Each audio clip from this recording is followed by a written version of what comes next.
supporters. They are the champions of World Youth Football.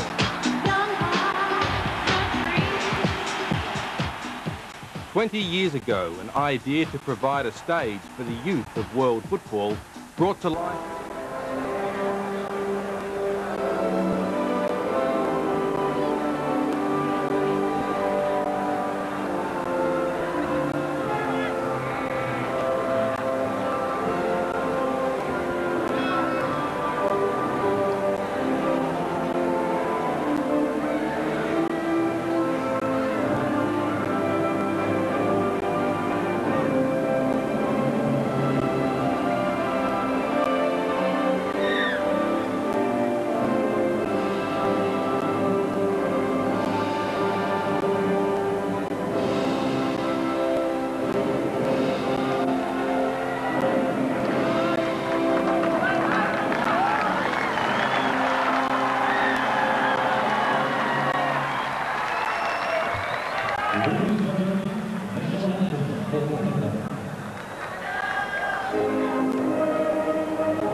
Australia's campaign in the 1997 World Youth Cup is about to begin with the match against Canada. They have such a strong record at youth level. There's always high expectation and optimism for the Australian side at youth level. The conditions here at Kahang are very warm indeed. Early 30s is the temperature and the humidity is 90 degrees. Even during the national anthems, we could see the beads of sweat on the brows of all the players. The referee for tonight's match is from Sweden, Mr. Nielsen, in the centre of your screen there. And with me to anticipate the Australian performance tonight is Charlie Yankos, but we'll take a look at the starting lineups. First of all, 3 South Melbourne players in the starting 11, including Michael Kasija, who forms a one-man attack with Costa Salapacides playing just behind him. The UTS Olympic pair of Brett Emerton and Ivan Zelic will operate in the crucial wing-back roles, while Vince Grella plays in the centre of midfield. So we take a look at the Australian bench. Number 10, Carlos Gonzalez, the replacement player for Casey Weirman, but Canada really are largely an unknown quantity for Australia. Most of the team playing for universities or professional clubs like the Vancouver 86ers. Midfielder Jeff Skinner is the danger man, according to Les Scheinflug, but he is not in the starting lineup tonight, which is good news for Australia. But the attack will be led by Paul Stalteri. It's a one-man forward line for Canada as well. Stalteri plays for the Toronto Lynx. For Charlie, there's just a couple of minutes to go, and welcome to the show tonight. 2 minutes to go before kick-off. Australia, with Danny Milosevic, the captain, looking to get off to a good start in the tournament. Most certainly, Paul. I think it is important that the players go out there and do their best. I know that most of them will have a lot of nerves at this point in time. The first game is one of the most crucial. It's important that they start to establish themselves. They've got a lot of pressure with the previous youth squads and the performances of those youth squads, and I think they understand that, and they've been playing quite well, and I think it's important that they go out there with the right application. I'm sure they're going to do us very proud in this particular game. I don't think the Canadians are going to be an easy team to play against. I think they're going to put a lot of pressure on Australia, as we've seen with previous games between the two nations. I just hope that the boys settle down early on in this particular game and take control, especially in the first 20 to 25 minutes of the game. Now, Eric Nielsen is the man in the middle. There have been a number of games already played in the tournament. It is well on the way, but the host nation Malaysia got off to a disappointing start with that 3-1 defeat by Morocco. But certainly the crowds have been turning out for some of the other games as well, as the Canadian side go into the huddle before the start of the game.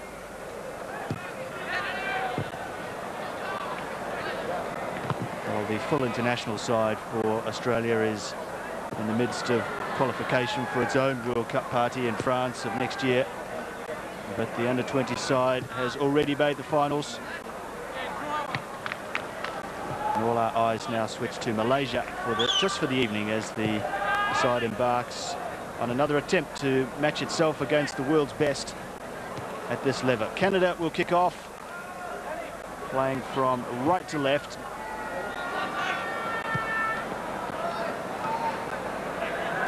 Costa Salapasides, the Adelaide City striker, will be playing just behind Michael Kasija. But one player we haven't seen a lot of, Charlie, is Lucas Neal, the boy that plays for Millwall. We're hoping for big things from him. Most certainly. There's a lot of talk about the potential transfer, as we saw, and I think it's important that most of the players go out there and actually perform. I think that, you know, the talk about him potentially going to another club for a $3 million transfer is a big thing, and I'm sure that's going to be on his mind. But at this point in time, he's got to really focus and produce for the Australian team. The match is underway. Australia up against Canada. Canada regarded as the weakest of the 4 teams in Group E. Australia looking to get off to a good start in the tournament. We hate to put too much pressure on sides, but they are very hopeful of taking the full 3 points here, with the likelihood that 3 teams will qualify out of 4 of the 6 groups. A victory first up would really put the side well on the way to qualification for the final 16. Once we get down to 16 teams, it goes to a straight knockout situation. This is a promising start with Australia coming forward. Emerton. Lucas Neal took over. Damianos. There's an awful lot of National Soccer League experience in this side. Probably the most experienced side that Australia has ever taken to a World Youth Cup in terms of National League games. But there certainly is a lack of a marquee player in this side. Charlie was so used to seeing like a Viduka or a Bosnich or an Ocon in previous teams, but this side has no real star, if you like. Not at the moment, but I believe with tournaments like this, you'll see a lot of players come to the fore, and hopefully for Australia we'll see players like Michael Kasija coming forward, or even Lucas Neal or Hayden Fox. I think a lot of the players here have got the ability and the potential to prove that they can be world beaters as well. The Australian team started quite early. They've been knocking the ball around. They look quite good on the ball. Lucas Neal, Brett Emerton, I think they seem quite comfortable. And again, it's very important, as I said earlier on, the players get a good feel. The conditions aren't necessarily ideal for soccer players, and it's going to be hard for them to be running around at full pace, so it's important that they keep possession and make the Canadians do all the ball chasing, especially early on. Well, the side has been in Malaysia for almost 3 weeks now, so they're well acclimatized to the local conditions, but the surface of the grounds here is first class. And Canada looking to go forward in their first real attack of the game with Hastings. Aristodimo. And Bent goes back to Aristodimo. A little bit of a surprise that Jeff Skinner was left out of the starting 11. Well, confusion here in the Australian defence. Canada forward. Chance here. Early shot at goal. Good save, Milosevic. Australia still have some work to do to clear the ball away. But the best moment of the game so far going to the Canadians. And Danny Milosevic, the Australian goalkeeper called into action very early in the match, but it was a good save from him. A save that will bolster his confidence. Sebastian Sinisic there, but the shot came in from the number 16, Jordan. And look at that from Milosevic, down at full strength. And Sinisic cleared as well.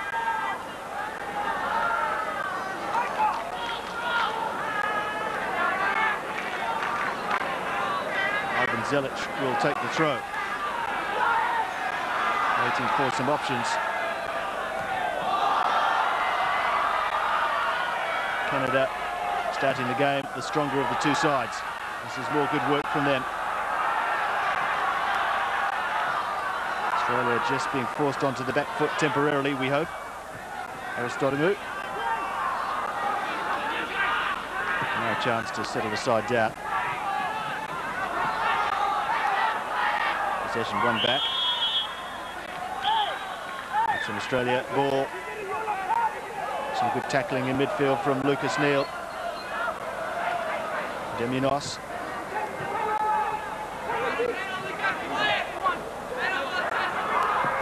All the way back to Danny Milosevic.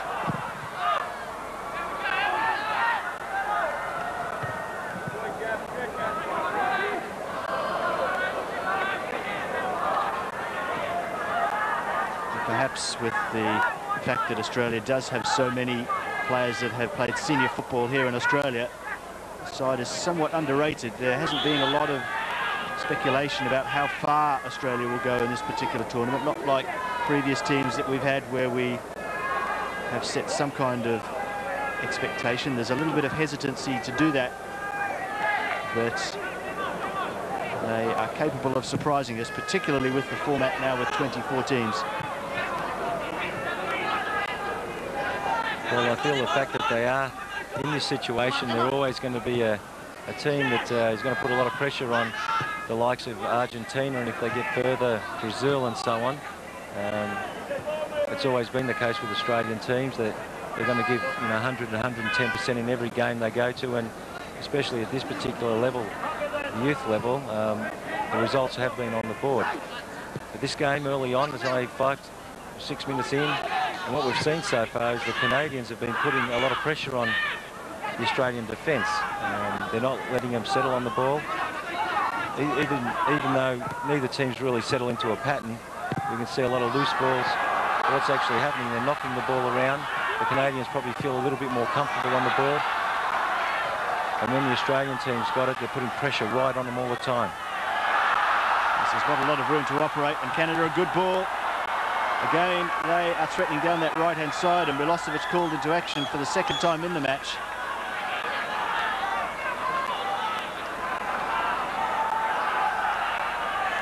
The Canadian side are closing down Australia very quickly indeed. They have a very workmanlike approach to the game. And now Milosevic, the captain of the young Socceroos, has a chance to just talk to his players and reorganise them, reshape the defence.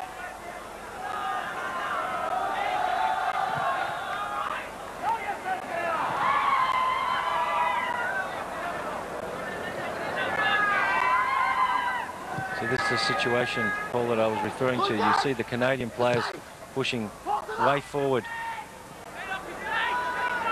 There's a lot of distance between the Australian defenders and the strikers. And there's a lot of way. Here we see again they've got numbers. They're forcing them to come back. And in these conditions, it makes it a lot harder to try to get that ball forward. Sinisic, the Wollongong City sweeper. A loose ball from him. Emerton and Blatsis there. Emerton fouling his man Hastings. Well, we've seen so many exciting runs, if you like, from Brett Emerton in the Ericsson Cup this season. We're hopeful that he can turn it on again in the big stage of the World Youth Cup. Emerton now with time on the ball.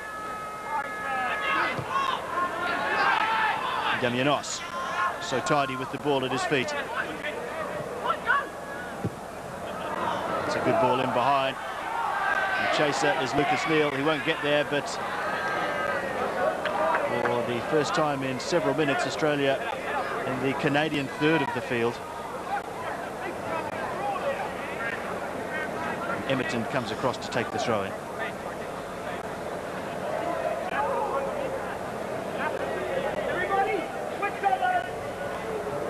This match coming from the Utama Stadium in Kangar. Ball to the back post. No one there for Australia.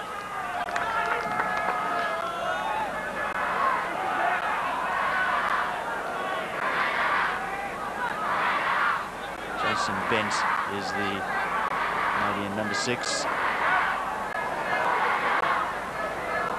Plays for the University of Maryland in the USA.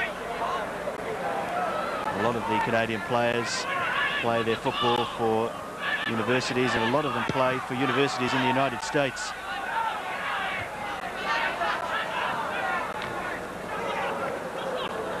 Touched on, hoping for Kasija to get on the end of the header.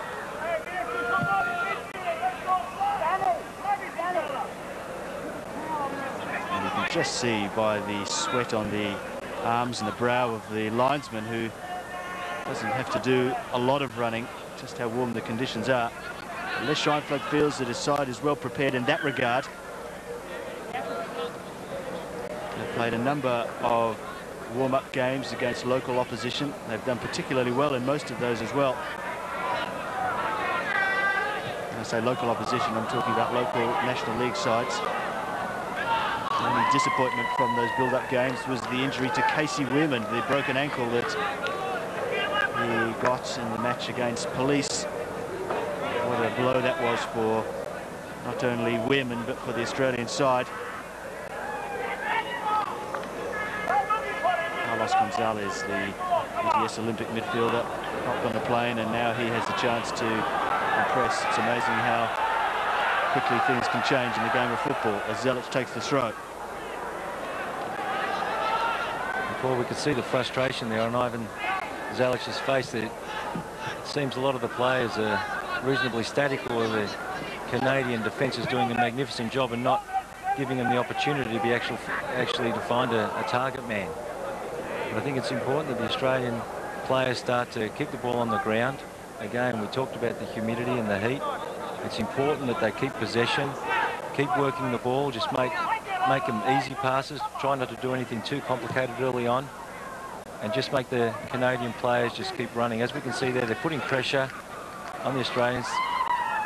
They just got to keep possession, keep it on the ground, keep the ball moving around, rather than trying to play difficult balls like that. Because again, we get the situation now that the Canadians will get the ball and they'll start putting the pressure. And again, under these conditions, it's not easy for a team to defend. Certainly possession is a vital commodity for both sides here. It's a lot of work when you haven't got the ball. Canada certainly look like they're prepared to put in the hard yards when Australia are in possession, and that's a full bit of work there. Australia putting themselves under pressure, conceding a corner.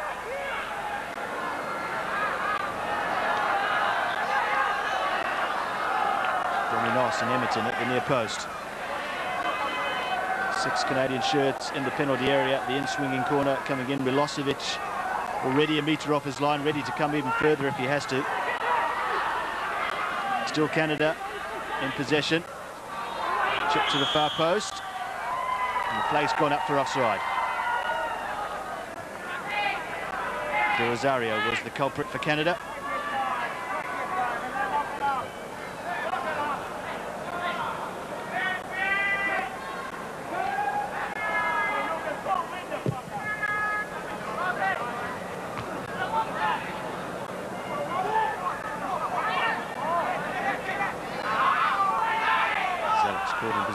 When he didn't really have a lot of options on when he got the ball, so which is a credit to the work that Canada are doing. Tony Noss, who's had such a good season for South Melbourne, he really has stamped his mark on the competition this year. Here's Emerton.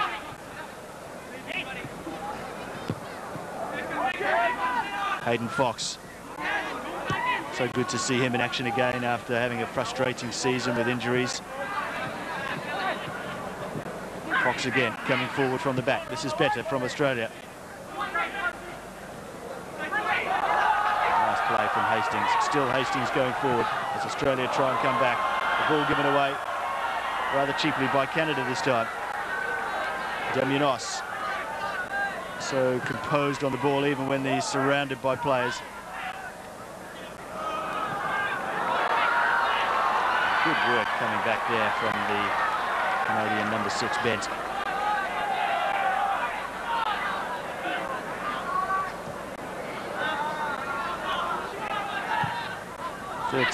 Almost 14 minutes gone here at the Utana Stadium as Milosevic is called into action, but he comes off his line. It was an easy take for the big goalkeeper.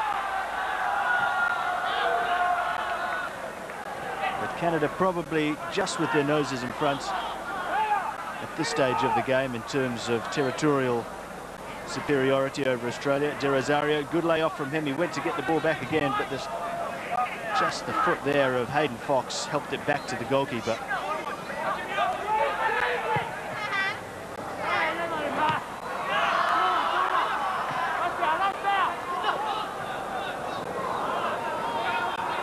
Losing out.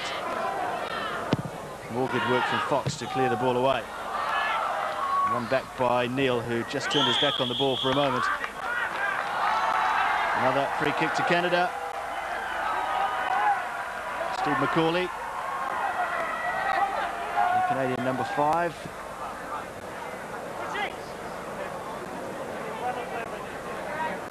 Well, the Canadians feel a lot sharper, it appears, in this early part of the game. They're getting to the ball a lot quicker. They're putting a lot more pressure on the Australian players when they've got the ball. And it's so important that the support players actually show. Switch of play for Canada. Good ball in. Milosevic had to watch it closely because De Rosario was working his way into the near post. And Kasija, this one-man strike force, just getting brief glimpses of the ball at this stage. Neil goes back to Fox.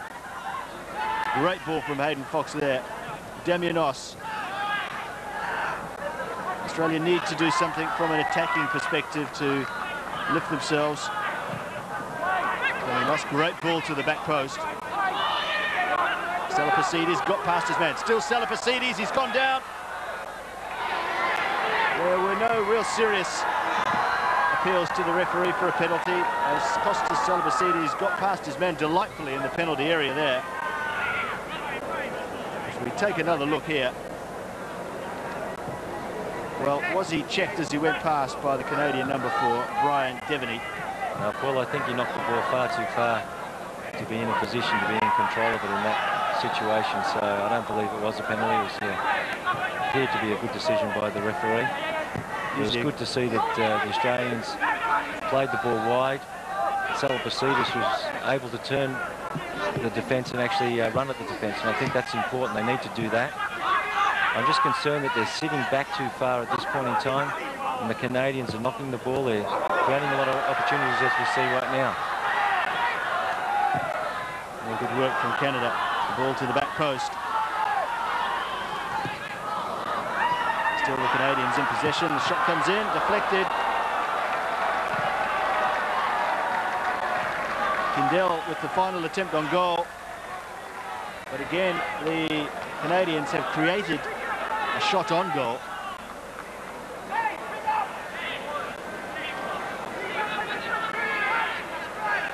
It came off the Australian number 6, Hayden Fox.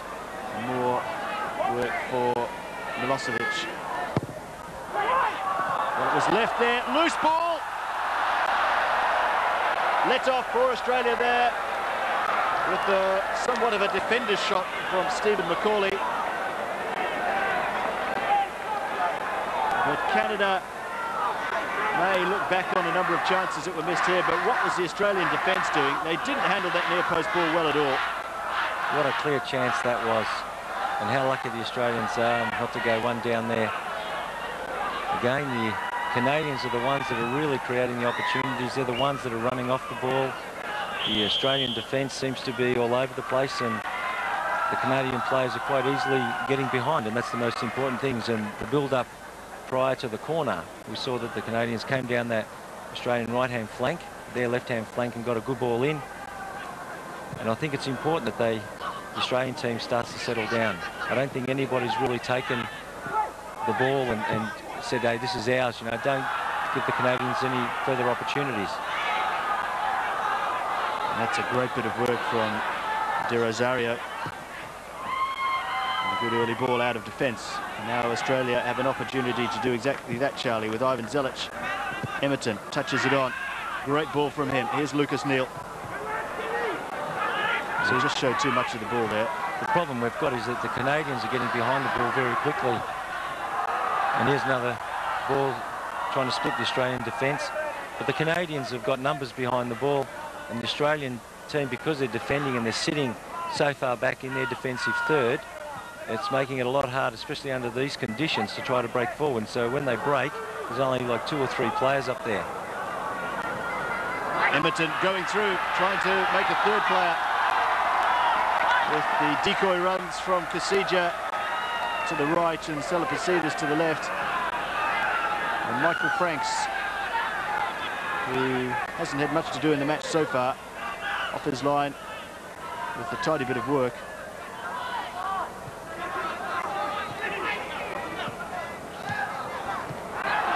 Rosario, flag stays up.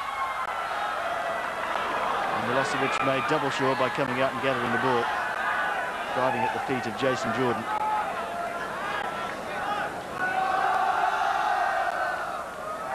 Certainly the sharpness of the Canadians, if there's any loose balls to be had, has surprised Australia, I feel, as Lucas Neal, we'll take a look here at his through ball there. Emerton was the player trying to get there. But Franks did the job right with a bit of help from his defender, Richard Hastings. There's a good bit of defending there as well, Paul, keeping his body between the player and the ball, and Brett Emerton didn't get the opportunity to get to that ball in a straight line. Emerton, now what can he do here? Running it, his defence, and he lost the ball. That is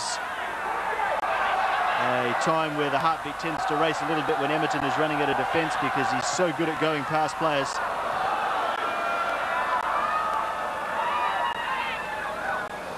Damianos could be the player that you were talking about, Charlie, someone who can slow the game down, keep the ball for a while, really start to control things in the midfield for the young Socceroos. Yeah, I think it's important that the midfielders are the ones that get involved. Bill Damianos, as we were just saying there, touched the ball 2 to 3 times. It's important that they just knock it about, get into little triangles, support each other, play the simple ball rather than the difficult ball. The difficult balls look good, but on many occasions they're wasted balls, so it's important that they just take a little bit more control of this particular game, because the Canadians will be very happy with the way they've started. They'll feel that they're unlucky that they didn't get on the score sheet, so it's important that the Australian players, just as I said, take control, feel a little bit more comfortable and get into this game. De Rosario, the number 17 for Canada, has looked impressive in this opening 22 minutes that we've had.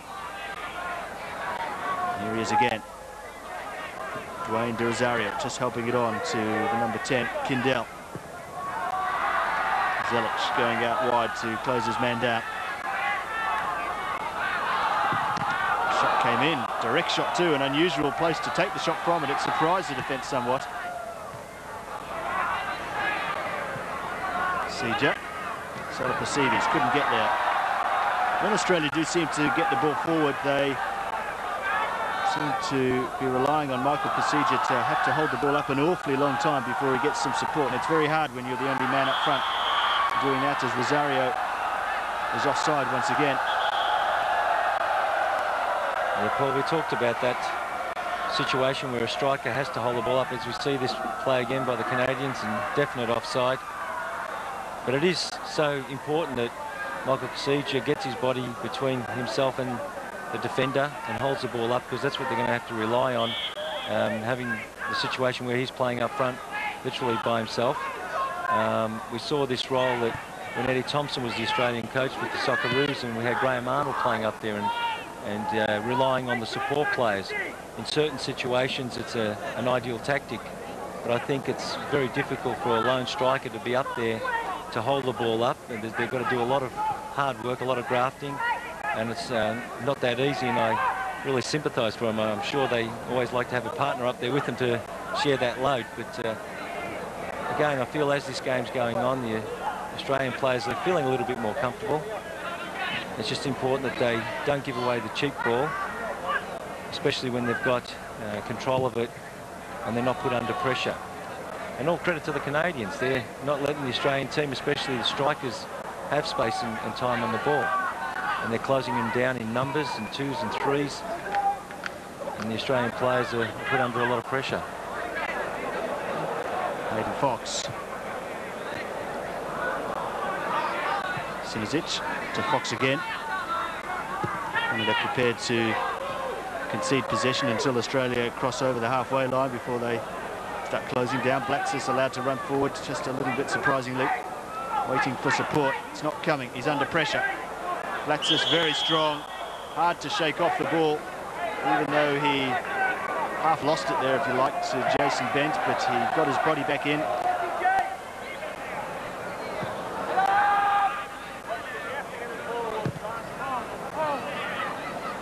Con Blacksis, the South Melbourne defender, another player who really has come of age from an Ericsson Cup perspective this season.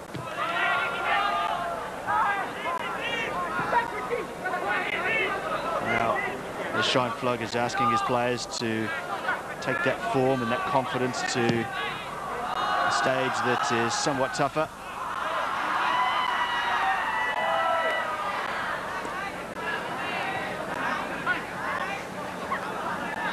Well, this passage of play has been a lot better by the Australians so far. We saw it in the last couple of minutes or so, they're keeping possession and forcing even the Canadians to play the longer ball, and even here just give away a cheap ball. And I think that's important, that they just keep doing that, just keep playing the ball around, and I feel that they're just picking up a lot more confidence as part of this game. So if they can take control of the midfield, you find that the Canadians then will try to bypass them with the long, hopeful balls, and players like Hayden Fox, Con Blacksis at the back there, you find that they'll chew them up. Daminos to get across in. It was a good ball in. Kasija's in there. Great try. Well, that came out of nowhere, really, because Kasija had to do an awful lot of work to direct the cross towards goal. It was somewhat of a hopeful ball in from Daminos because he was surrounded by players. He just flung over a cross, and let's take a look at the leap here from Kasija. Used his body well and got good power on the header. And what a great striker goal. It's half an opportunity because he didn't get a clear header, but he managed to beat the defender to the ball and get it on target, which is so important.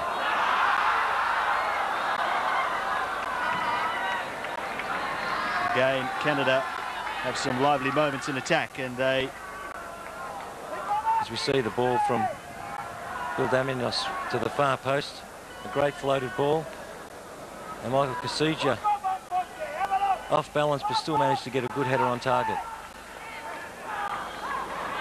Milosevic, near post ball again, awkward for Australia. That is the set-piece tactic clearly for Canada from corners. That's a number of balls that they've swung into the near post now. Australia know what to expect.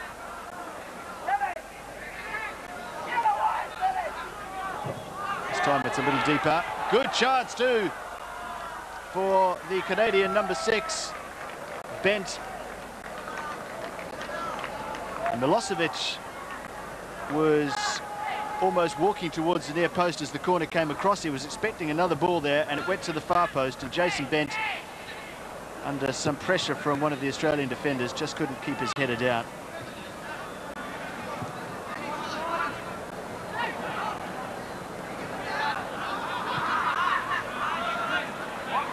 Hayden Fox, of course, part of Australia's Olympic side from 1996. He scored against Canada, in fact, in the Olympic qualifiers in the Sydney Football Stadium when Australia won 5-0.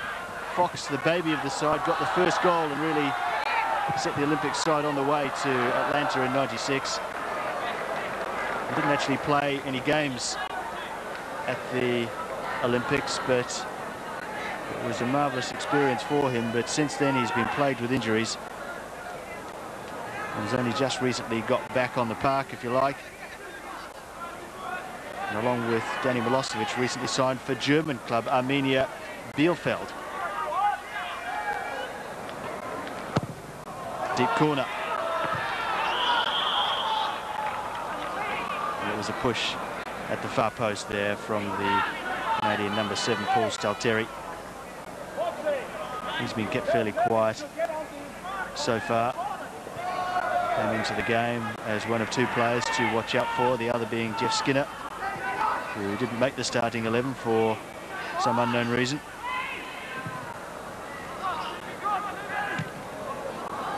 Kasija in hot pursuit. He'll keep this one in. The defender coming across. Macaulay. Kasija takes him on, gets past him, but there was a second player not too far away for Canada there, supporting the first. Jeff Clark, the Canadian captain.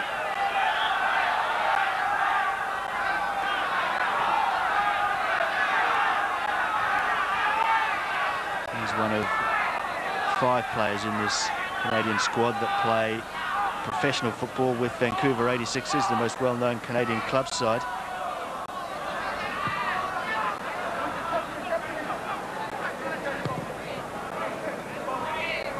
Lucas Neal.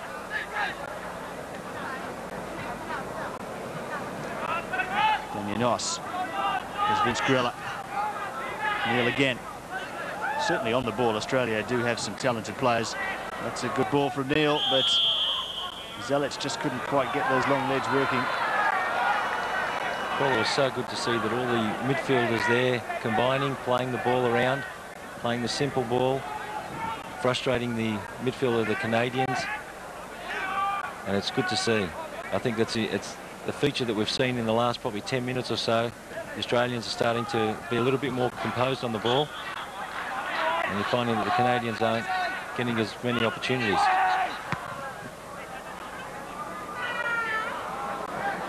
This ball back. Fox tidies up. Ivan Zelic waiting for options. Kasija. Good ball from him. Well, that's a great bit of play from Salavacides, pulling it back. Well defended at the near post by the Canadian number 3, Richard Hastings. But another sign that Australia's confidence is rising here. They've had the better of the game for the last 10 minutes or so, for the first time in the game. And Kasija, well, what a dangerous player he is, now running at his man. Salavacides waiting in the centre. A loose ball there from Kasija. And De Rosario picked it up. Fox will get there first. Well, the ball didn't go out, and that's another good bit of work from Hayden Fox. Yeah, Paul, Hayden Fox has played superbly so far. He's been involved in most of the play. He seems very composed and quite sharp. And it's very positive. I think it's important that they have key players in certain locations. You've got Michael Kasija up front. Bill Damianos, I believe, is the key player in the midfield.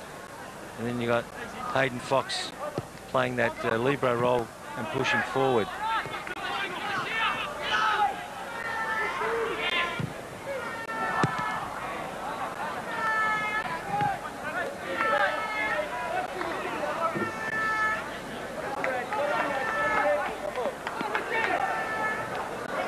As Scheinfeld has mentioned on a number of occasions before the side left for Malaysia, that his main concern with the Australian performance was in the striking positions. Today he started with Michael Kasija and Kostas Salavacides. He's got Daniel Allsop on the bench, who had such a great tournament for the under-17 side a couple of years ago. He finished with the Golden Boot as the tournament's leading goal scorer. Canada trying to do something here. Fox shielding the ball. Milosevic has lost the ball. Blatsis has time to play it away to his South Melbourne teammate Damianos. Just a little bit of a nervous moment there. But Allsop made an impact in the Ericsson Cup 2 seasons ago, but didn't have much time in the South Melbourne first 11 in the season just gone. Such was the experience of the squad that Angie Postecoglou has down there that Allsop couldn't get in, but he was a little bit of a surprise choice for this Malaysian squad. He's perhaps a joker in the pack for Les Scheinflug if things aren't going right. But they're looking good here. It's a good ball across. Near post, no one there for Australia. Kasija and Lucas Neal waiting at the far post.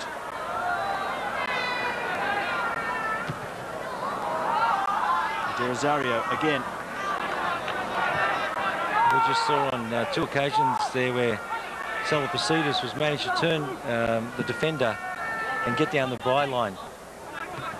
And I think that's important, where the Australian players need to do a lot more. They need to get behind the Canadian defence and put a lot more pressure on them. We keep talking about it as a tactic. As a defender, that's one of the hardest things to try to do, is to try to defend a ball that's coming back across the goal. Rosario trying his luck. A very ambitious attempt.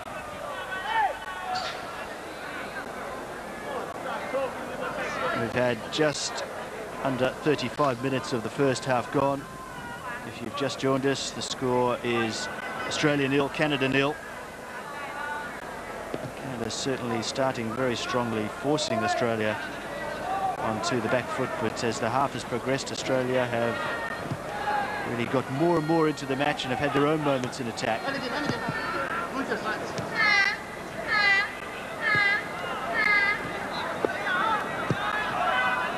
The beauties of youth team football is the openness of the matches. There is always an attacking feel about players at this age. They're prepared to perhaps try things a little bit more than their senior counterparts. And this is interesting. The number 5, Macaulay, being called over to the referee.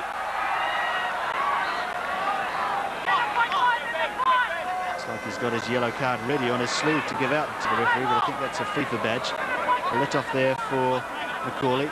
No yellow card to him, but some more work for his defenders as Australia now have a free kick in a dangerous position with 6 yellow shirts in the penalty area.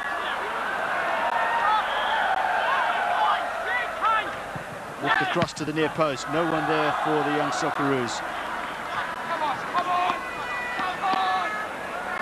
Certainly in defence, Australia have some height with the likes of Blatsis and Sinazic and Hayden Fox.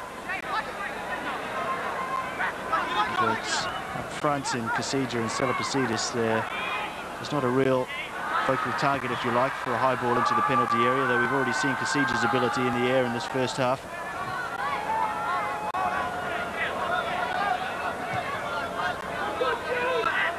Here is Blatsis.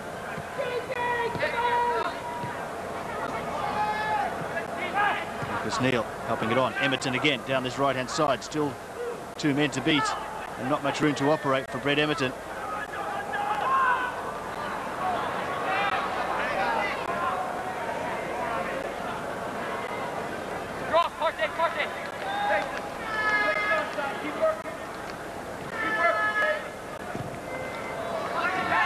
Mercedes is prepared to take his men on, which is good to see, but he lost out on that occasion. And the ball goes all the way back to Australia. But certainly from a possession perspective, Charlie, the last 15 to 20 minutes, Australia have dominated the Canadians. They haven't been giving the ball away as often as they were early on in the game. Most certainly, Paul, and I think Les Scheinflug would be very, very happy with the way the players have started to mould as we see a ball given away there. But generally speaking, the players are a lot sharper on the ball. A lot more of them want the ball, which is encouraging as well. And I think that's important, that you have a situation where players aren't hiding. They're all getting involved. They all want to be part of it.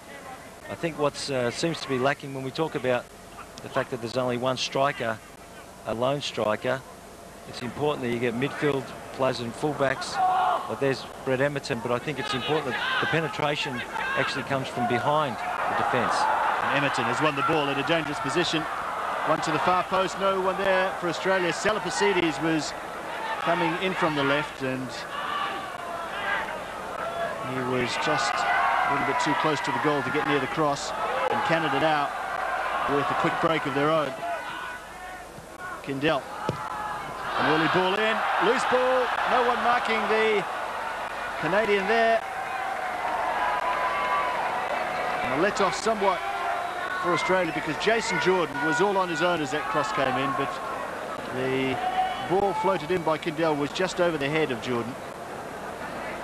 It was a great ball in, but the player was running away from goal, and he found that Jordan couldn't get it on target.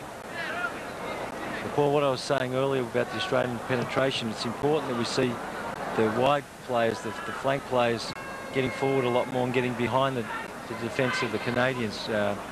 Players like Brett Emerton, that's a feature of his game. He's a good runner at players, and I think he should do it a lot more, and we haven't seen enough of that. Ivan Kallage is not so much a player that goes and overlaps a lot, but it's important that he gets into a position where he can easily get a quick ball across and try to whip it around behind the Canadian defence, and we haven't seen too much of that. But on the occasions that we do see the Australian players getting behind the Canadians' defence, you find that that's when they're not going to be as organised and will probably create most of our opportunities.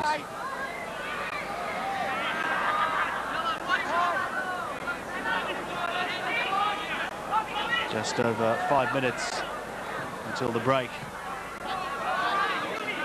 Kindell for Canada. Again, some good bit of positioning in defence there from Hayden Fox. Lucas Neal, nice ball. Zelic goes back to Sinisic.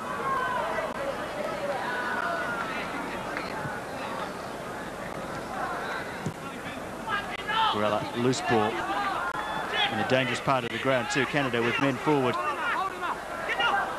Kindell now waiting for support. Had to go back, and Australia have a chance to regroup. Aristotimo.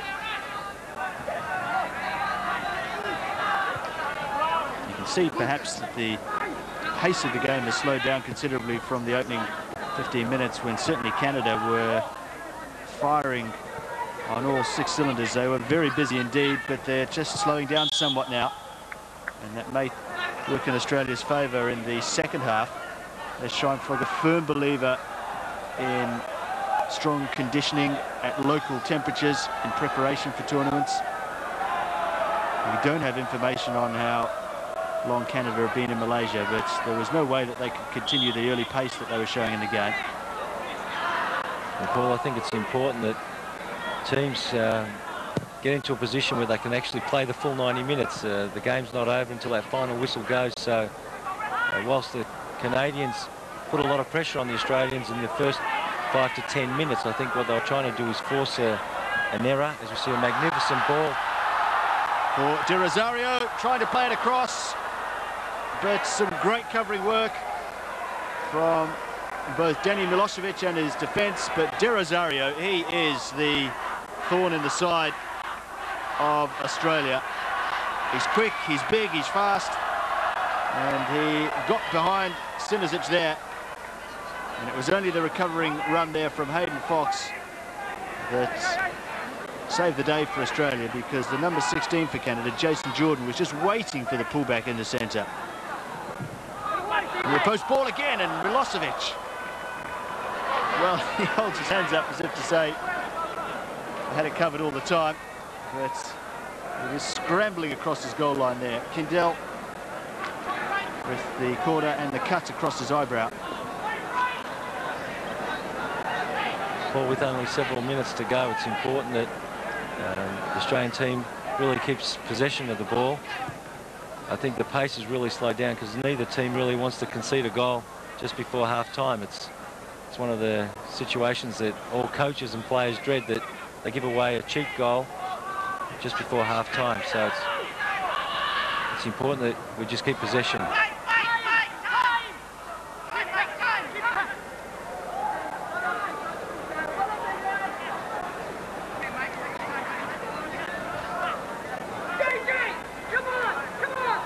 Well, Michael Franks is taking an awfully long time with the ball. As we take another look at the corner that Milosevic had covered at the near post. Now that was interesting, Charlie, because according to FIFA, the new rules of the tournament are that the player or the goalkeeper must release the ball within 6 seconds of getting it. And the intention is to firmly enforce the 4-step rule as well, which he didn't infringe, but surely the Canadian keeper had the ball longer than 6 seconds there as the shot comes in. Milosevic taking the focus off the opposition goalkeeper for a moment with a flying save there. A sweetly struck shot from Kindell. And it was going in. Milosevic knew it, and he did what he had to do. Well, what a magnificent save just before half-time. Canada on the front foot again. Another corner. It's important that the Australian players just regroup, get into the position. They've practiced this on many occasions, knowing what Les is like. As we see the strike again, magnificent strike. From there it appeared like it was slightly going over, but Milosevic wasn't going to let it go.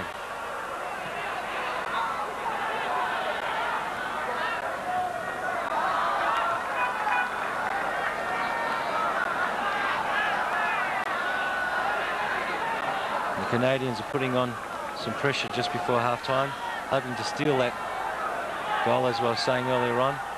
We see nearly all the Australian players back.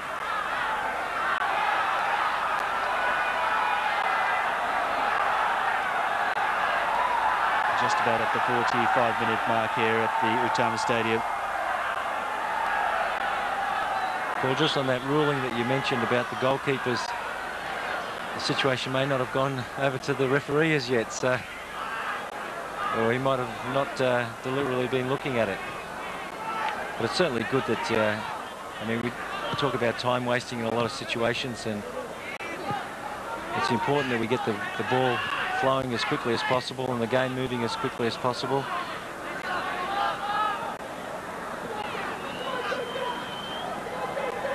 The news from the Utama Stadium is that the ground record for Kangar has been broken with tonight's match. 26,000 people are here watching this game.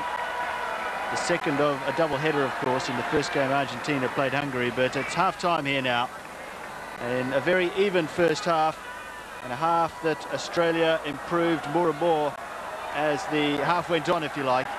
Michael Kasija has looked very lively in attack, as has Kostas Salapasidis, who on 2 or 3 occasions has escaped his marker and tried to create something dangerous for Australia. At the back, Hayden Fox has looked composed and articulate as a footballer. But the 26,000 crowd here have seen a very enjoyable first half.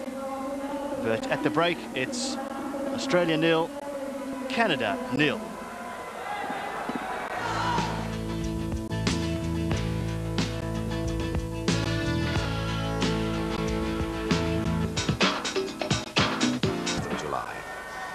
It's Australia versus Canada in Kangar. Let's go back to Paul Williams and Charlie Yankos.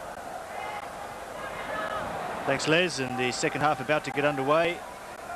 Australia's double act up front. Michael Kasija, Kostas Salapasidis. Some Canadian supporters have made the trip to Malaysia. A long trip for them, of course. But they haven't seen their side score any goals thus far.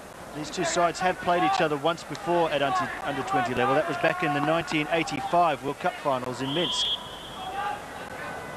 And the second half is underway. It was a 0-0 draw when the two sides met on that particular occasion. And thus far here, it is still Australia 0, Canada 0.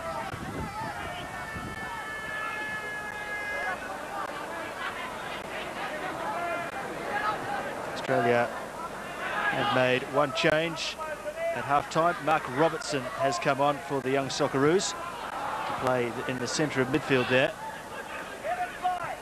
as Neil helps the ball on. Here is Robertson. Zelic winning the ball back. Strong over the ball. Good play from Ivan Zelic. Robertson. Marconi, winger, good ball in from him. No one in the centre for Australia. But a promising start for Mark Robertson.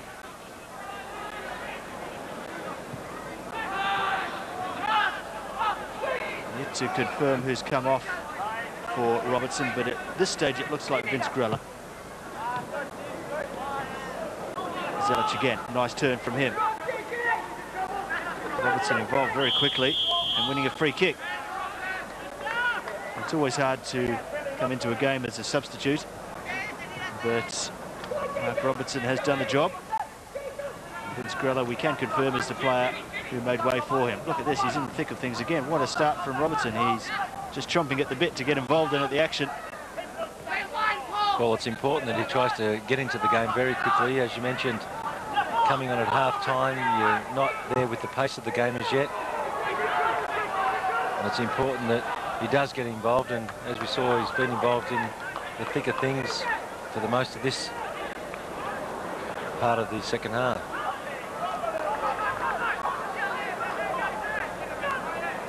Sebastian Sinisic, the Wollongong City defender, giving the ball away, well, conceding a throw-in anyway. And now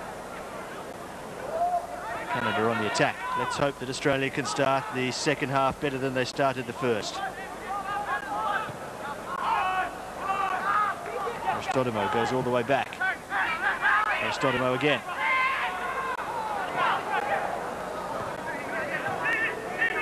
Kindell. Australia marking the space, making it very hard for Canada to get forward. Stalteri forced to just try a hopeful ball into the area, which was easily dealt with by Danny Milosevic.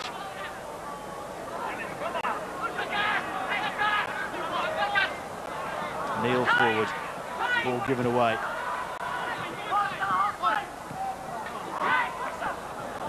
Salapasides got past his man. Still going Salapasides though. Just ran out of room, and it's a free kick there for Canada for the foul on Stalteri.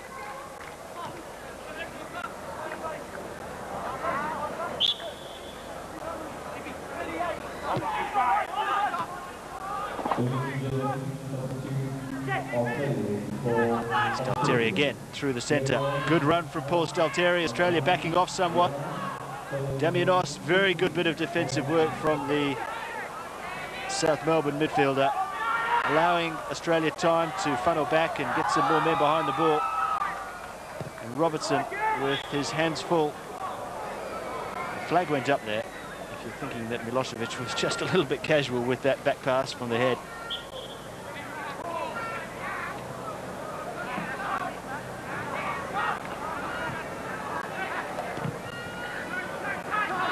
Well, there's a warm-up tournament to this series. Australia played 5 full under-20 internationals in South America last November, preparation for the Oceania qualifiers, and they were beaten by both Argentina and Uruguay. Two sides that have both started this tournament strongly.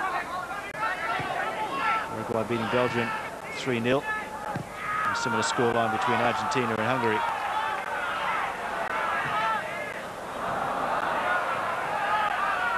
Positive for Australia is in their build-up games they hammered the Malaysian under-20 side by 8 goals to 1.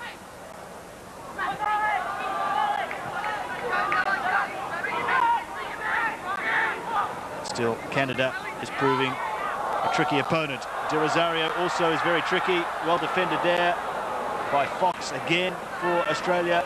The timing of his interventions so far in this match has been first class. Damianos giving the ball away. Canada trying to take advantage of it. Blatsis with a strong tackle. But poor pass. Kindell for Canada. We've seen a couple of situations just in the last few minutes, Charlie, where the ball has been given away rather cheaply, not just from Australian sides, but from the Canadians as well. Are the players looking a bit tired already, do you think?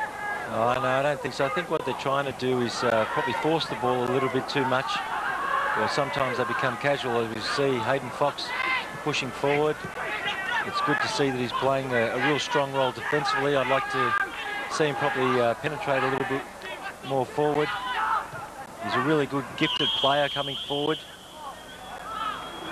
And I think it's important for the Australian team that you have his influence as he breaks forward. First card of the game goes to Jason Jordan.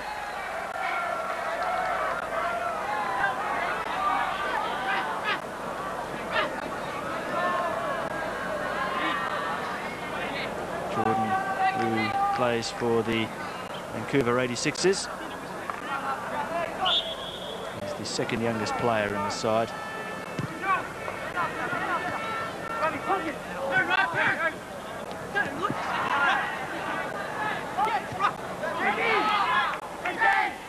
Bent helping it on to Kindell.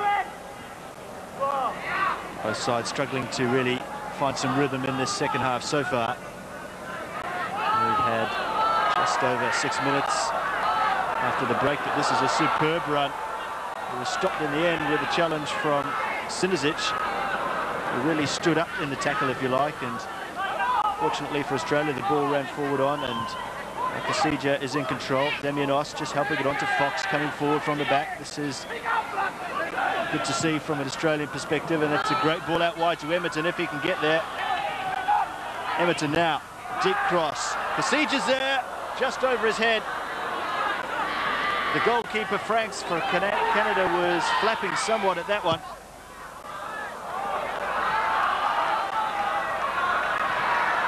Now, Milosevic, the ball down at the Australian end very quickly from Canada.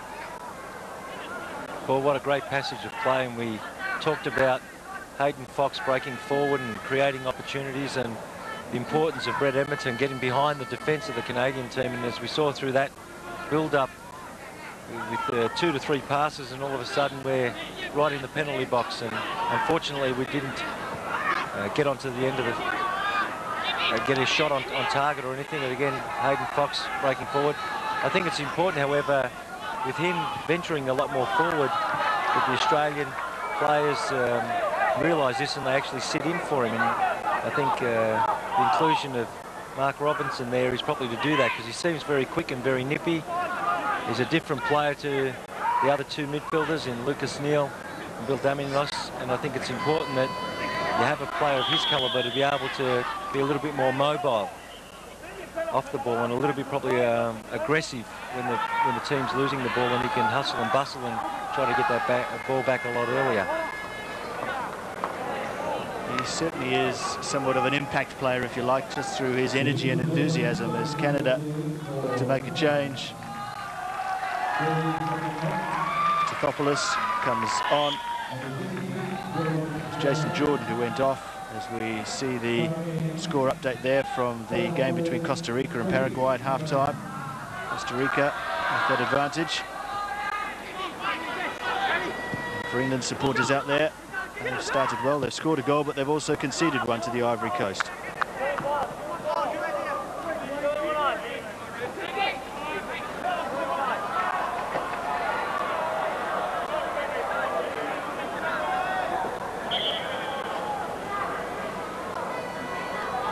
Tithopoulos is the man who's just come on for Canada. Midfielder who plays for Montreal Impact. He's hoping to have an impact of his own against Australia. Slip over there for Bent. Robertson trying to take advantage of it, working his way down the left. Now a couple of men on him, but he's got round both of them. But some very quick work there by the captain of Canada, Jeff Clark. What a recovery.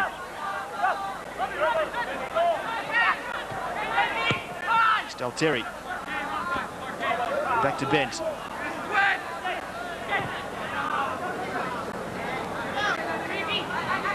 Stoudemire against Damianos. 2 similar styles of players. Robertson prepared to get stuck in and chance his arm. By diving into the tackle, he almost got away with it. A great ball again. De Rosario down the left.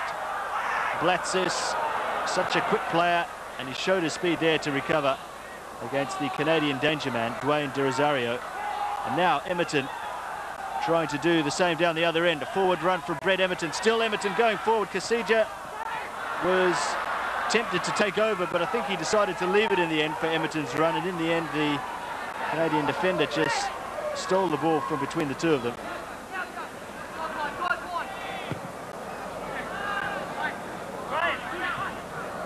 There's no doubt about it, when Emerton is in full flight, he looks dangerous for Australia. He can create things. They need that part of his game to be working for the side to do well here. Well, I think it's important for the majority of players to feel very confident on the ball, and when they're breaking forward, if there is space, that they actually try to take on the Canadian players, and that way if they get past one player, then hopefully we'll have created a few more opportunities and a few more free players.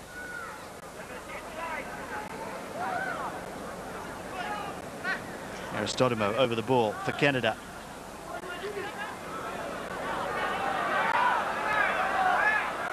Two in the wall for Australia from that distance. Well, he's going to take a shot here.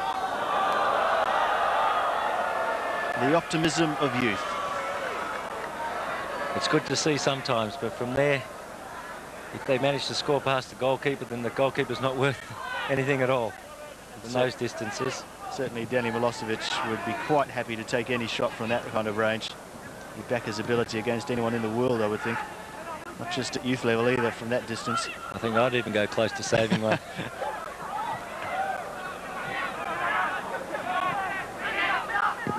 Zelic, just a little slow.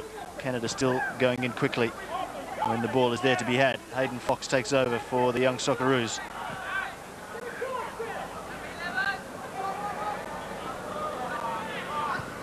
Blatsis down the line. Salapasides can't get there. South Melbourne have 3 representatives in the starting 11. Adelaide City, 1 with Salapasides. UTS Olympic, a couple with Zelic and Brett Emerton.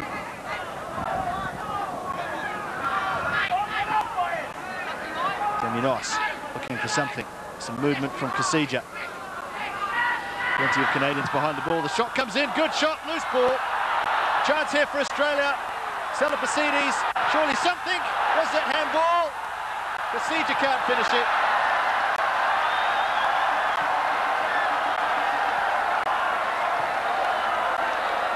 A let-off for Canada. Australia so close to opening the scoring. And Kasija gets up and rubs the back of his head, but it all came from the ambitious attempt by Hayden Fox. Franks didn't hold it. There was a loose ball to be had there. Salapasides reacted the quickest of all the Australians. He even had time to fire a shot past the goalkeeper off the goal line without the use of the arm, and Kasija couldn't finish off the header.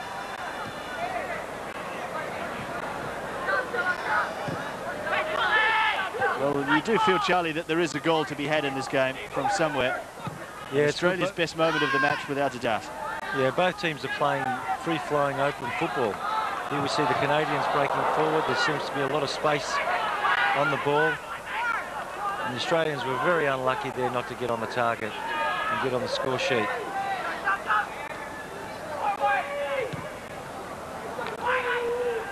I think the injection of Mark Robinson into the game certainly helped. He's been involved in a lot of the play, and it was a great strike on goal. The goalkeeper couldn't hold it, only parried it. Salapasides had so much time. Got a great strike on goal. Unfortunately, a foot either side of that play and it would have been in. And unfortunately for Australia, they didn't manage to score, but it would have been a good time to get a goal. We would have seen the game actually open up even more. It was Clark, the Canadian captain, who was the man next to the post there that saved his team.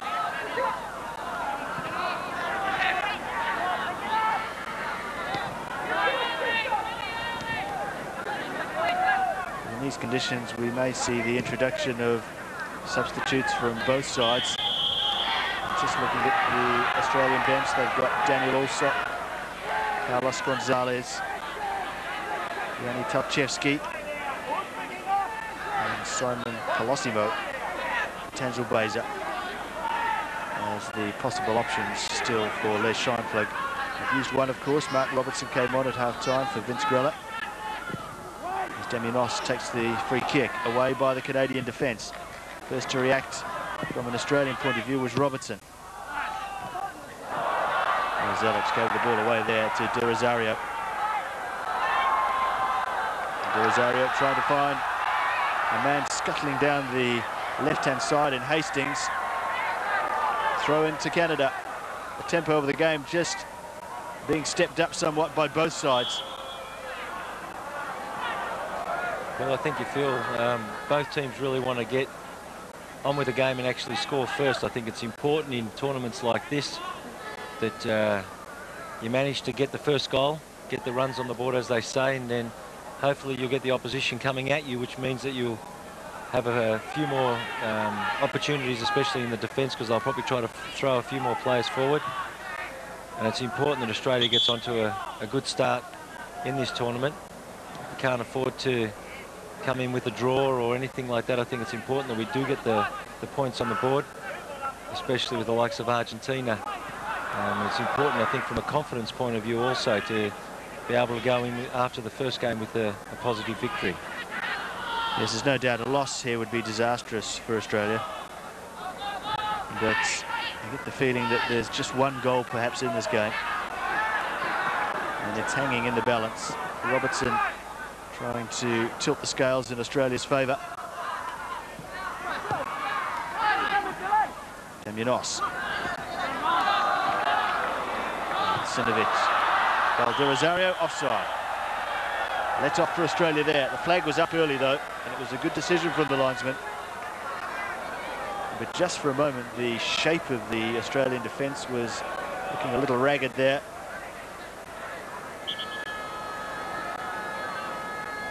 We had 17 minutes gone of the second half. Charlie, go on. I just feel that the Australian players, as we see the offside again, yeah, just touch and go, but he appeared to be forward in an offside position.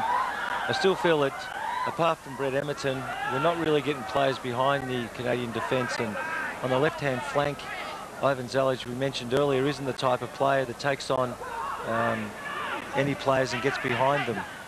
And you've got Mark Robinson, who's more of a right-sided player playing on the left-hand side, and he's not the type of player that'll break forward. If anything, he cuts in a lot more.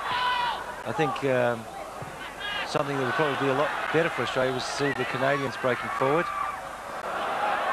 Timely interception by Blatzis, who was bundled off the ball, but he got the free kick. And I think something that would be a lot more positive for the Australian team is if we saw Salopousidis play on that left-hand side and Michael Kasija more on the right-hand side, and then we have the situation where we open up the right-hand flank for Brett Emerton. I think that way he'd have an opportunity to run at the defence, especially the fullback, the Canadian fullback, Hastings. I think it's important that they create that opportunity for him on a one-on-one situation. And you'd find Salopousidis, again, if they created that opportunity for him on that left-hand flank, at least he could take the players on. And he seems quite sharp, and if you can get the ball to him around the 18-yard box, he could create a few opportunities and possibly get behind the Canadian defence. But at the moment, the Australian team seems to be quite static on that left-hand side of the park. Sinovic forward, ball given away. Stathopoulos, the Canadian substitute, losing out. Here's Lucas Neal, who's been kept fairly quiet in the match so far. Neal again, goes past his man. This is more positive from him. Perhaps taking on one too many there. Robertson in quickly, but the tackle from the Canadian Kindell was not legal according to the referee, and it could be the second yellow of the game. In fact, it is the second yellow of the game for Steve Kindell.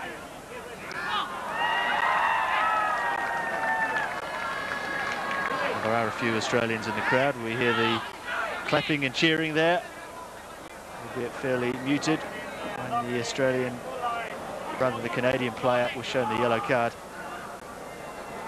Two-man wall. Damianos over the ball. 4 Australians in the penalty area.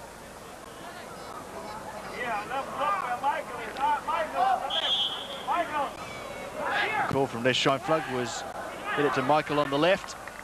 Michael Kasija on the left-hand side of your screen there was in some space. It was a fair call from Les Scheinflug, but Damianos either didn't hear him or had his own thoughts on what should happen with the free kick. And that's the reason for the yellow card. 2 feet with studs showing from Steve Kindell. Well, I think Les was trying to get the ball down to Kasija's feet, actually, rather than in the air. He was trying to keep possession, trying to make the Canadian defence turn and defend, and I think that's one of the tactics from free kicks like that. If you just knock them in the box, sometimes they just go wasted.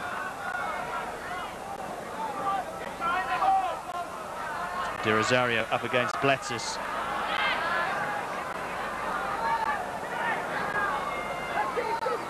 Blatzis got the better in that particular little battle.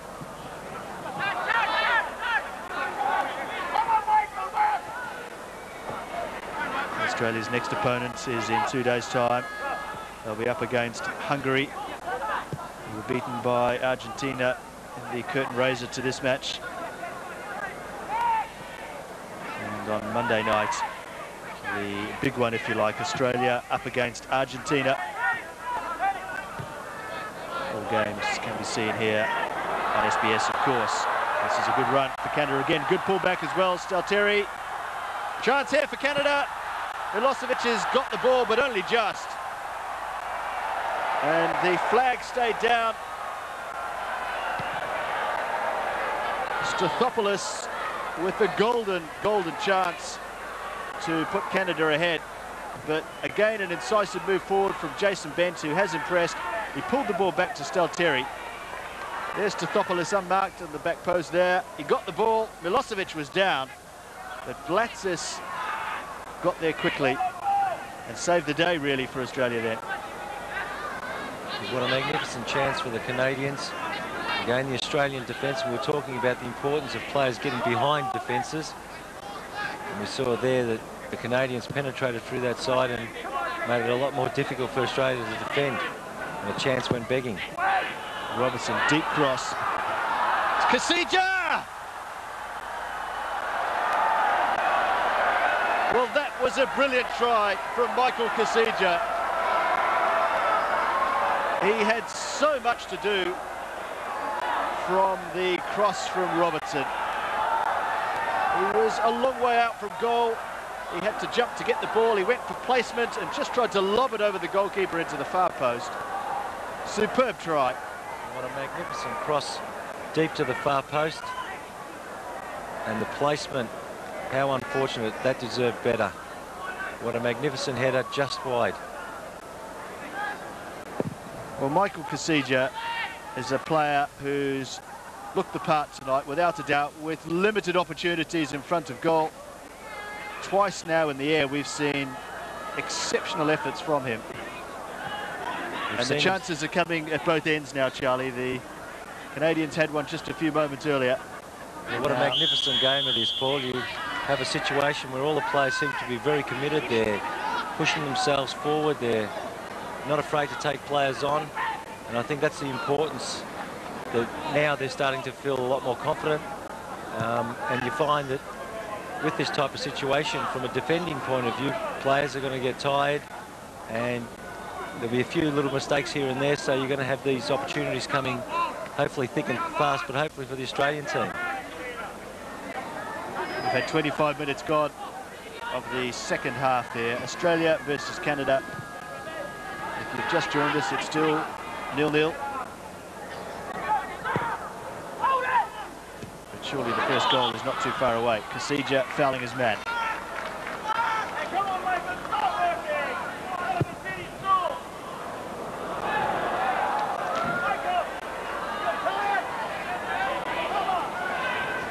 The microphone next to Les Scheinflug, picking up the fact that Les is talking constantly to Michael Kasija to keep him going. There's no doubt he is the ace for Australia in front of goal. We need something from him.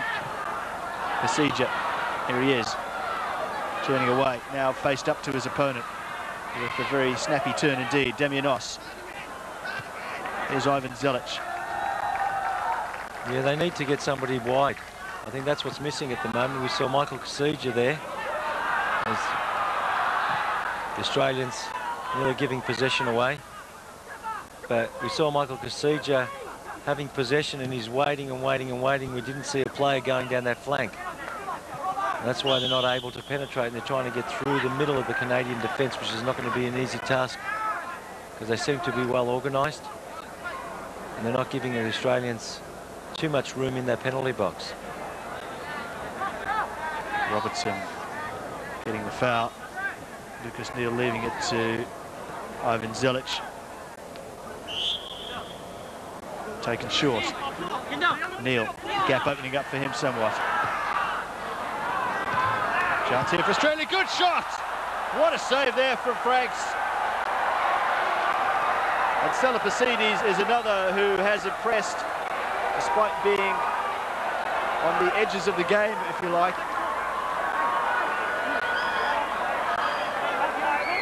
Surely one of these defences has got to crack sooner or later. It can't be too far away. But Salipasides, well, he brought it down superbly in the turn in one movement. And Franks saved a certain goal. Corner to Australia. Zelic will take it with the left foot. A very high ball. Robertson just blocked the clearance. Fox takes over for Australia. Damianos, touched on. Kasija can't get there.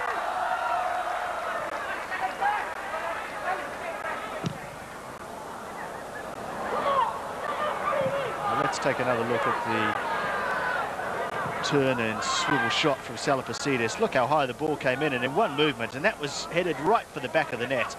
That's a magnificent save. When you consider that the players just turned, Salipasides has done exceptionally well. Unfortunately there, we couldn't capitalise on a defensive mistake. But I was saying about Salipasides, so again I feel he'd probably add a lot more value to the Australian team if he was playing on the left-hand side.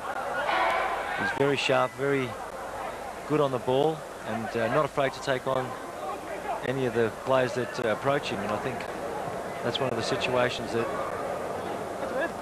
Australia would definitely benefit a lot more from. And having Michael Kasija in a position like that isn't one we'd like to see too much. We'd like to see him actually receiving the ball in the penalty box. We've seen him score some magnificent goals from half chances, and I think that's what this game really needs. Here's Salipasides breaking forward with Lucas Neal, and great overlapping run. And Komblatzis. And I think we need to do more and more of that. De Rosario couldn't keep the ball in. It's an Australian throw, but the chances are becoming more frequent. The mistakes are just starting to creep into the defences, not just of the Canadians, but of both teams here. And the more the match goes on, the more crucial the first goal will become. 29 minutes gone since half-time. Australia nil, Canada nil. Blatzis forward, down the line. Salipasides, who has such good technique. Damianos, another that fits that category. Lucas Neal. Still Neal. Emerton. This is better from Australia. Neal takes over. Sustained period of possession. Damianos going through, lost out on the edge of the Canadian penalty area, but won the ball back quickly. Neal again. Little ball over the back. Robertson working his way in.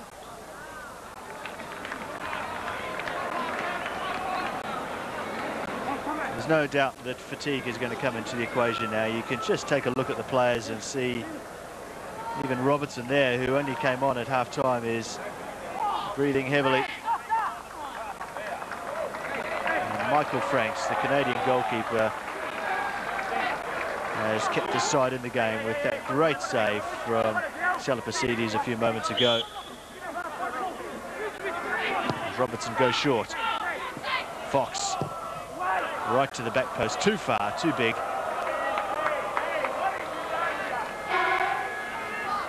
He's a little disappointed with that, Hayden Fox, understandably. call from Les Schweinflug is to dig deep and to fight and to battle for every inch of territory that you can take over your opponent. Personal one-on-one battles come into the equation now. Well, it's important that the Australian players just keep this momentum going.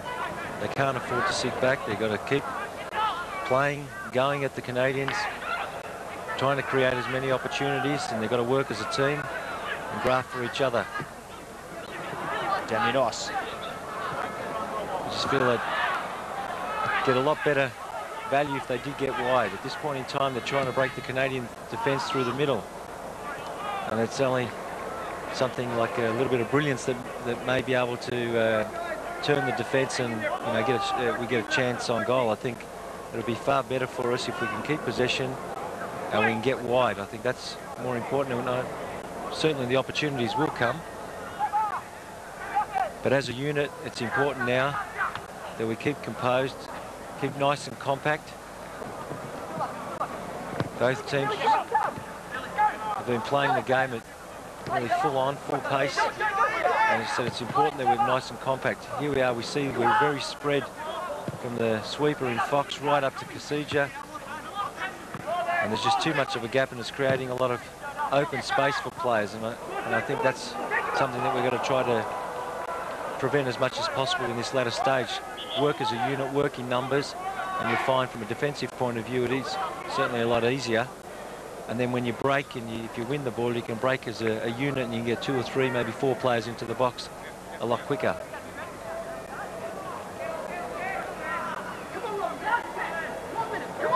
Tanzil Beza about to come on for Australia. Natural left-sided player. Perhaps the width that you've been calling for on the left-hand side is now being provided by the South Melbourne midfielder. Meanwhile, it's a free kick to Australia. There's no doubt that the first half was Canada's, but thus far in the second half, it's been Australia's game. The Wait Tanzil Beza coming onto the park. Looks like Ivan Zelic will be the player to be replaced.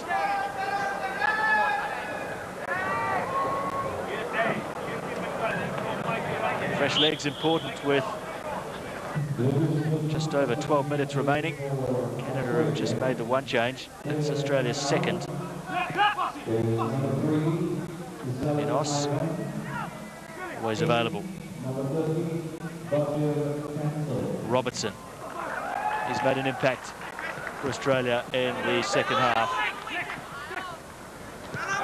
Jason Bent goes back.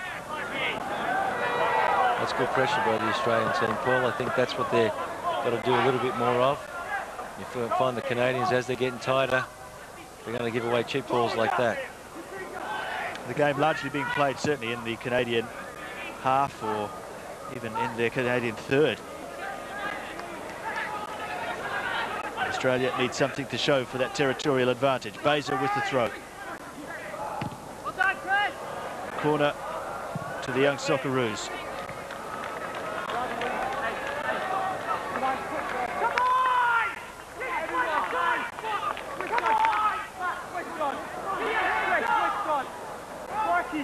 Australia were originally due to play their games in the venue of Ipoh, but it wasn't ready as the corner comes over. And Clark, Franks rather, the Canadian goalkeeper, just couldn't keep the ball in. It's another corner to Australia.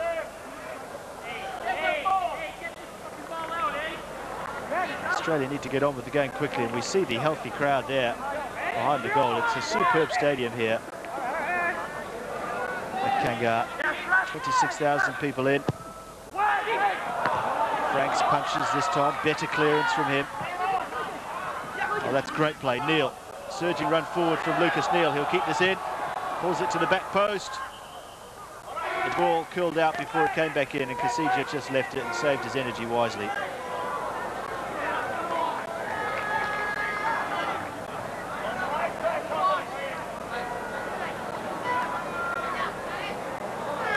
Well, the names are Canadian names for that super that came up from Malaysia there. substitution, I can confirm, was Tanzil Beza on for Ivan Zelic. So it's now South Melbourne have 4 players represented on the park, which is a credit to the Lakeside club. I'm sure many of their supporters are watching the game, hopeful that one of the 4 players on the park can produce something. Michael Kasija, the most likely one in front of goal anyway. Here is Tanzil Beza. Similar story to Daniel Allsop Tanzil Beza. 2 seasons ago, he was a regular in the South Melbourne lineup, but the bolstered squad that Ange Postecoglou had last season made opportunities for him fairly limited.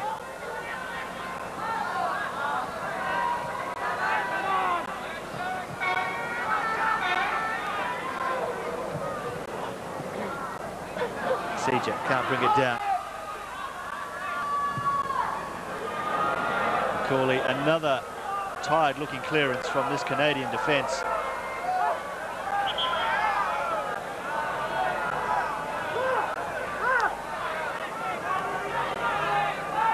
Charlie, given the fatigue that the players are obviously showing at the moment, is it worth Les Schweinflug just making a change for the sake of fresh legs, do you think, or would he be happy enough with a 0-0 draw at this stage?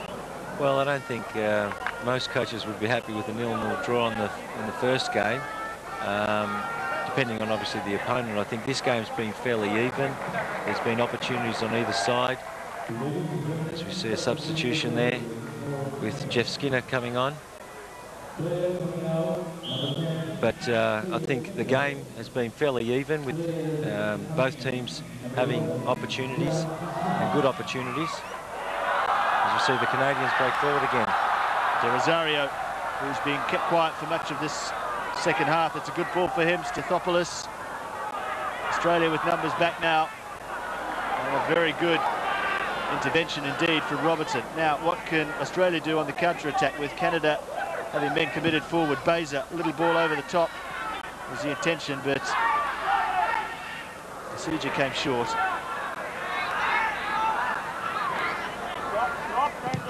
Franks moves the ball quickly.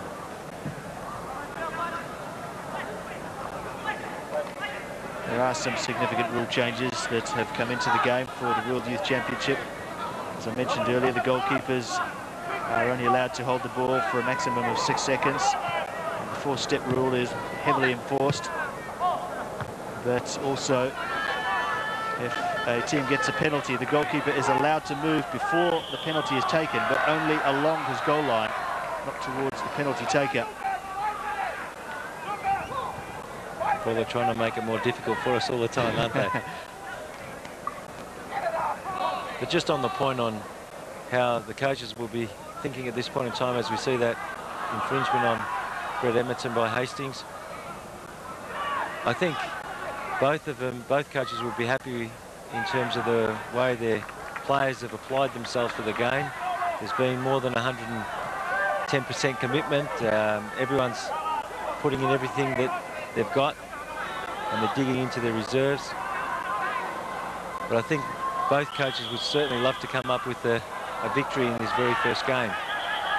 And under these conditions, I think Les would be feeling quite comfortable with the way his players are going, and unless somebody like we see a situation here where we got cramping occurring, it's Lucas Neal. Unless something like this occurs, you'll probably find Les would prefer to keep the same players in there, especially if they are in key locations in the middle of the midfield or in the defence. Unless he has a situation like this.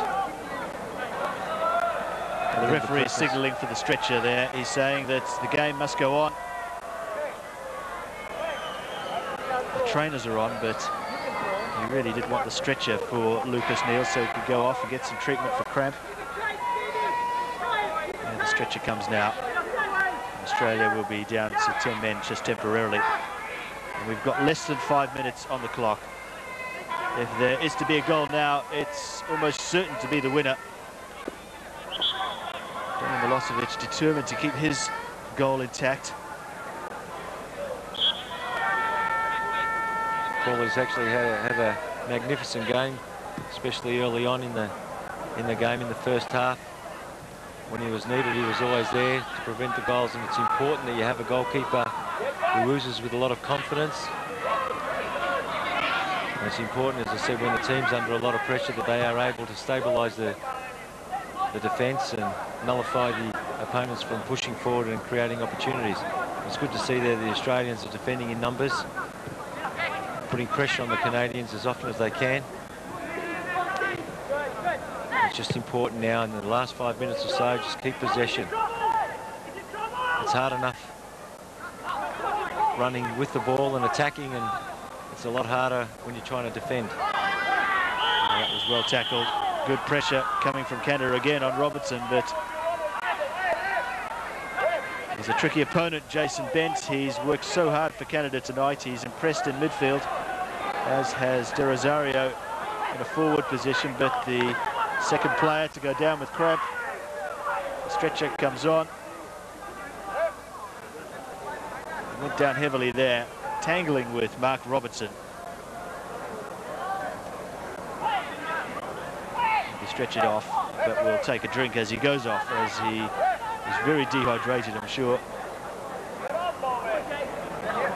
And number 5, Ralph Bove, has come on for Les Scheinflug's final change. Another UTS Olympic player.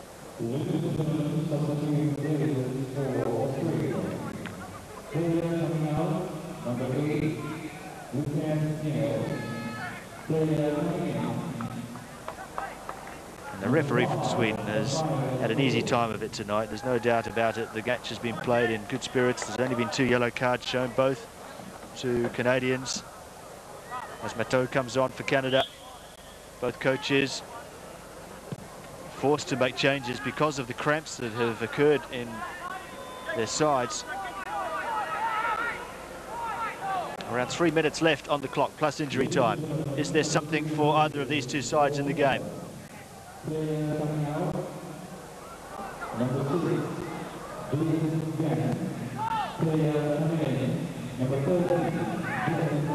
Stathopoulos with the throw.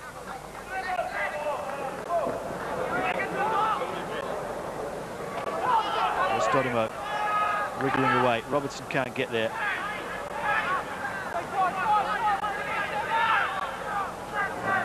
I'm sure both sides would just hate to lose this game, as Milosevic came out and it was a crucial punch. He had to get there in front of De Rosario. And if either were to lose, it would be somewhat of an injustice.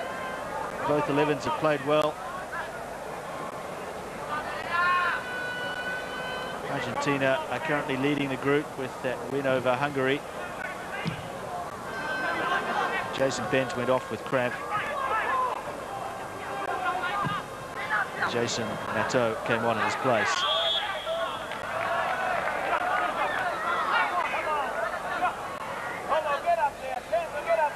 Seja hobbling back up to the forward line to try and find something from somewhere. His coach Les Scheinflug encouraging him on, keeping him going. It's a tired looking layoff from Kasija, who really has worked hard tonight. Fox takes over for the young Socceroos. Robertson looked lively. Still Robertson prepared to take on his man. Can he get the cross in? He's just worked a yard of space for himself now. Good cross. Here's Kasija. Blatsis waiting on the edge of the penalty area. Well brought down. Emerton can't get there. Blatsis takes over. Whips in the early cross. Goalkeeper punches. Canada get the ball away, but still Australia continue to knock on the door.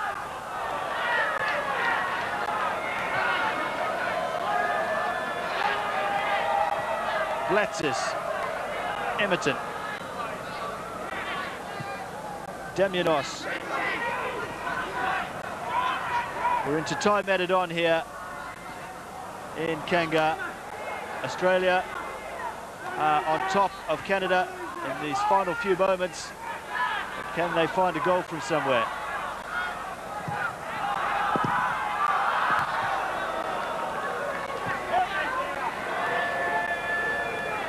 Fox takes over.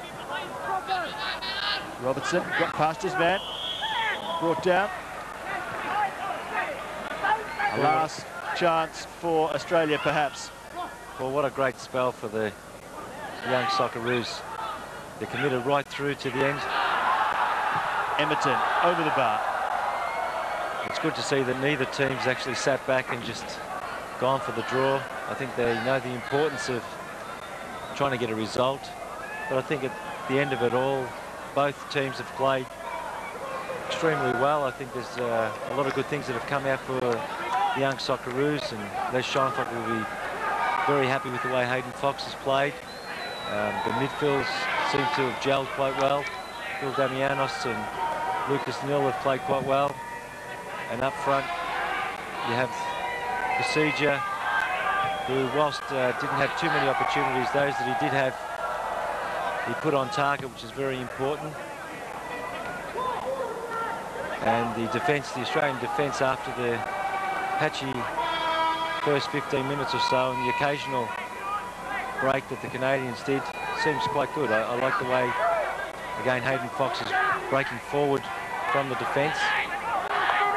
And the injection of Mark Robinson into the game has also been something quite good into this in the second half. But overall, I think both teams have applied themselves superbly. And again, a goal either way at this point in time, and a loss neither team actually deserves to lose.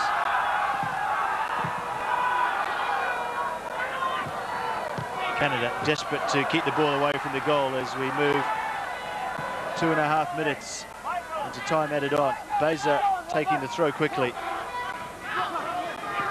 Robertson. Great play from him. Good cross in. Franks will get there. Only just pouring it away. And Hastings completing the clearance. Fox for Australia. Damianos, just look at the space in midfield now, but it doesn't matter because the final whistle has gone and honours are even here in this tight match. There was no way through for either side. Two teams with similar styles and similar standards, if you like. Fox and Kasija really stood out from an Australian perspective, but every player can hold their head high. This will see Australia and Canada sitting in the middle of Group E on 1 point.